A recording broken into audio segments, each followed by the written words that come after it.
Alrighty, so we have Sam Alvey versus Wellington Turman. Sam Alvey has a 2-inch height advantage, a 3.5-inch reach advantage. Break down Wellington Turman first in the stand-up. So his stand-up has improved a bit since the regional scene for sure. On the regional scene, his striking didn't look very good at all, but now it's, pretty serviceable. He's able to get by with his striking. He does telegraph his entries a little bit. He covers a lot of distance when he's striking, kind of blitzes in with a 1-2, tends to crash into the clinch quite a bit after he finishes his combination. Yeah, he's just kind of blitzing into the clinch, mostly, so he can, work on his clinch game, his wrestling from there. That's where he's best. So in the stand-up, he isn't as good as he is on the mat. For Turman though, he does mix in kicks as well, teep to the body, teep to the face at distance, well the front kick to the face, you'd say. And for Sam Alvey, he's a southpaw. He just stays on the fence, he's if you watch the Marquez fight, at the start of the fight, the dude didn't take a step. It's very strange. He waits for the opponent to come to him on the fence. He seems very comfortable there, that's where he wants to be.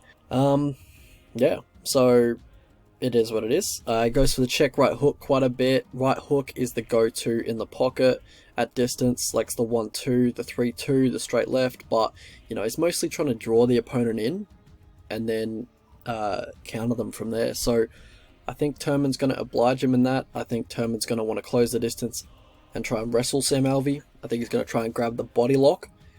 He's going to try and grab that wrestling ride and then keep mat returning Sam Alvey just as he did in the Bruno Silva fight. He will turn, if the opponent's turning around and then, going chest to chest, he'll drop levels, go for a double on the fence. If he can't get that, he'll just turn the corner again and grab the back body lock position and go for more mat returns. But Turman, he's a black belt, Brazilian Jiu-Jitsu. He's good on the mat, he's quite good. He looks to advance position immediately to a more dominant position like a side mount or a mount, or try and take the back, but he can try and pass guard, or secure a dominant position a little bit too hastily, and we saw that in the Silva fight, which was, ultimately his demise at the end of the day. He tried to jump backpack or something, and then tried to get the hooks in, was never really there, and then was just sliding and sliding from that point, slid off, accepted bottom position, and then, got ground and pounded pretty devastatingly by Bruno Silva.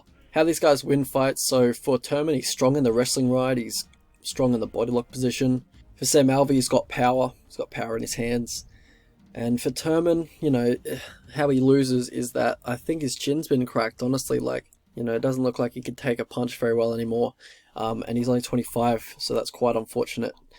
It's pretty tragic, actually. I think his chin's cracked, getting put out cold twice. I know the Silver one was, he would knock a lot of people out like that, but getting knocked out by Sanchez in that fashion, and then the Silver fight kind of reinforced that for me, that his chin might be a little cracked. So yeah, that's what I think. Also the striking tendencies that we discussed before, and for Sam Alvey, I think his durability is fading as well. Understandable, he's 35, but I think his durability is fading. Also, poor visuals, he likes to stay on the fence, and he's very low volume, so it's just not great visuals for winning decisions, you know what I mean? Pass to victory, so for Turman, look for teeps at distance, look to keep it at distance, and then go, pick your entries wisely. Set it up with a jab, set it up with a 2, but ultimately get the wrestling heavy approach going. Look to take the back as he turns away in the clinch, because he does do that quite a bit. And then look to grab that body lock or the wrestling ride, and then, just bully him from that position. For Sam Alvey, look to get ready to stuff a takedown shot as soon as you're on the fence, because he's going to be looking for it, absolutely. Also, don't give up your back in the clinch. Alright, so how I see this fight going. So loser's likely getting cut from this one.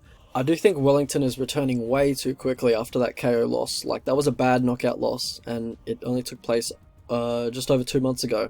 And I guess he's not in a position to turn down fights. He's on a 2-fight loss streak, and he's 1-3 in the organization. Maybe he feels like he can't say no when the UFC come calling. But, I think his chin needs a bit of recovery. The fight before that, he got put out cold by Andrew Sanchez. And Alvey has significantly more power than Andrew Sanchez does. So I just think it's quite a dangerous fight for Wellington Turman, and I think he needs to fire his manager for accepting this fight. I think he should have taken much longer away from competition, and also, yeah, it is what it is. Like, Wellington's striking isn't bad, but I'm just going to be cringing every time Alvey lands a shot on him. Like, it's got to be weighing on Wellington Turman mentally. Like, no way it's not. The lack of confidence in his ability to take a punch kind of makes me favour Alvey in the stand-up, even though Alvey is a very easy guy to game plan around. Turman's that kind of guy that doesn't really fight from distance, and he's not really a technical striker, so I kind of lean Alvey on the feet if it is going to stay standing.